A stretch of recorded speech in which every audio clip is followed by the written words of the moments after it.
ดีที่สบายดี ดี FC FC ทุกคนเนาะทุกท่านเนาะบ่ว่าสิอยู่ภายในและต่างประเทศสกับหรือว่าไม่ใหญ่มื้อนี้เป็นมื้อพิเศษเนาะมื้อนี้เนาะมาลินนำเช้านิดเพิ่น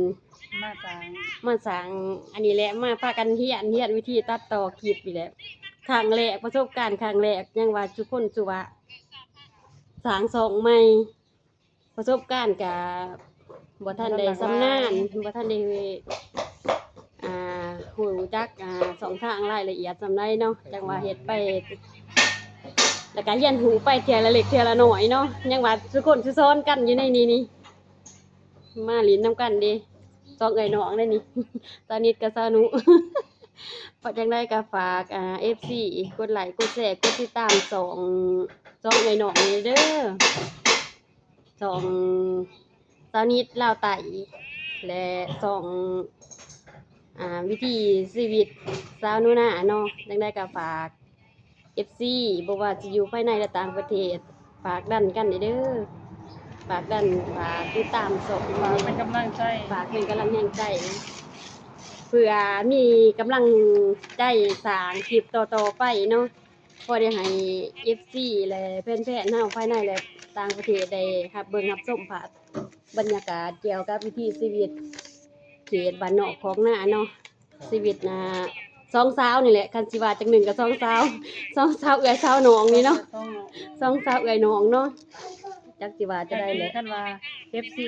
FC มากใน2 YouTube เนาะที่ว่าแต่ละคลิปเพิ่นลงไปเนาะแต่ถ้าสิเฮ็ดเนาะแล้วถ้าสิสร้างช่องอีก2ช่องช่องน้องเนาะพี่น้องให้ติดตามรับชม ฝากติดตามคลิปต่อไปเนาะพี่ๆน้องๆเฮา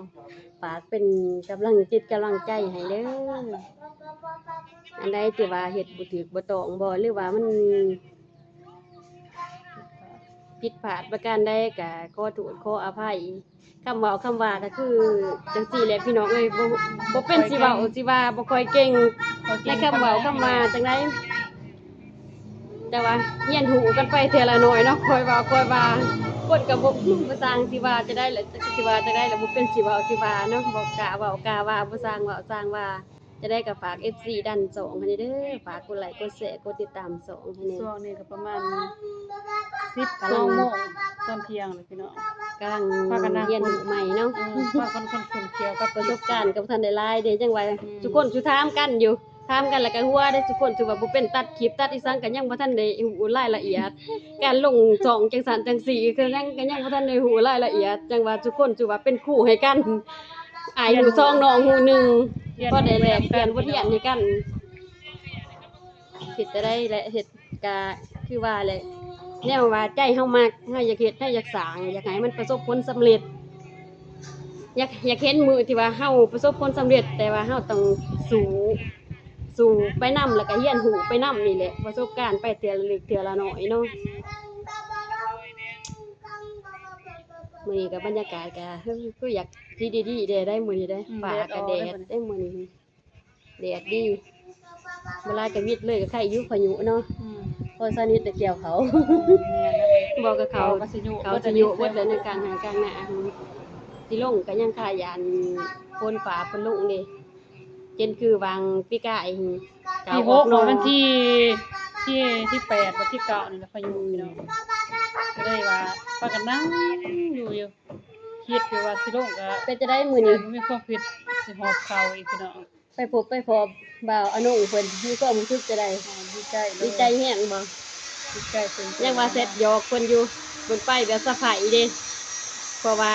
สนิทเพิ่นไปกับเพิ่นลูกแต่เสาเนาะไปคนละทางมื้อนี้หั่นผู้หนึงหั่นสัตว์เนื้ออีกผู้หนึงก็ลงใต้ลงวัดตอนเสาร์ไปทำบุญเนี่ยไปใส่บาตรวันศีลเพ่งแต่เพิ่นไปส่งน้องชายติดรถไปเพิ่นขึ้นไปเมืองนี่ไปหาซื้อของอยู่ของกินแน่เพราะว่าช่วงนี้ก็เกี่ยมสิลงไห้ลงนาแน่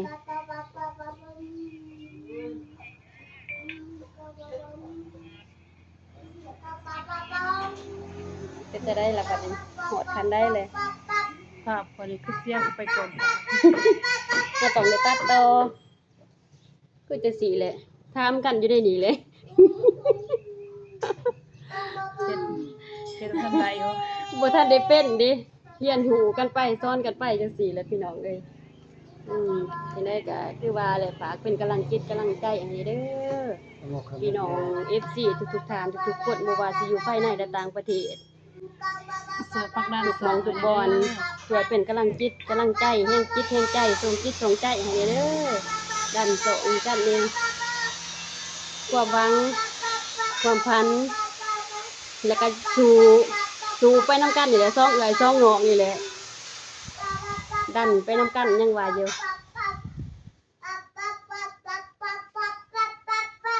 จะสิตัดไปขายได้อีกบ่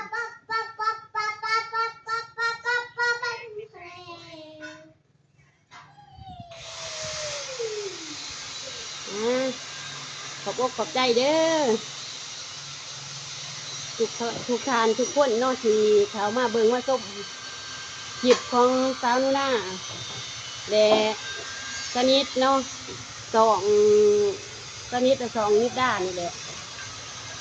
ขอให้ทุกคนเฮงๆรวยๆเด้อให้สุขภาพที่เข้มแข็งแข็งแรงให้เฮงๆปังๆไปนำกันเด้อพี่น้องๆบ๊ายบายพอกันใหม่คลิปหน้าเนาะ